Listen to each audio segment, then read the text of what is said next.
ka nasa loob? Ikaw ang gusto kong makausap. Bakit? May problema ba? Niyaya kong pakasal sa Salve. Pero hindi niya ako sinagot. Dahil sa'yo. Pasensya ka na, Lawrence. Hindi ko naman sinasadyang guluhin kayo ni Salve. Mahal na mahal ko si Salve, Derek. Alam ko naman yun eh. Binigay mo siya sa akin dati. Hindi na ako papayag na bangunin mo siya sa akin. Lawrence, wala akong balak gawin yun. Kaibigan tayo.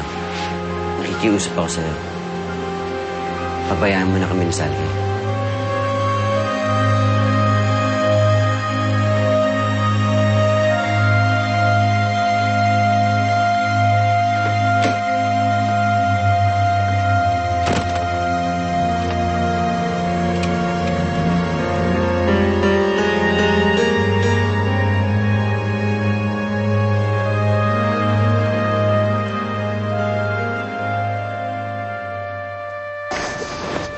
Derek, tulungan na kita.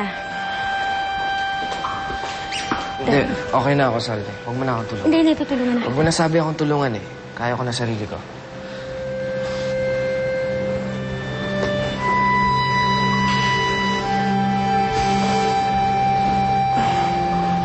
Derek, tatanungin ko sana yung tungkol dun sa alok ni Lawrence na pagpapakasal. Sa tingin ko, Salve, dapat mong tanggapin yung inaalok na kasal sa'yo ni Lawrence. Ano? Mabait si Lawrence eh. Mahal ka niya. Magiging mabuting asawa siya sa'yo. Pero paano tayo? Wala naman tayo, Salve.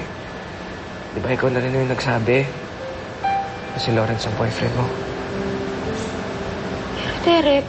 Bala ko nang umuwi ng States kapag tuloy na akong gumano. Salve,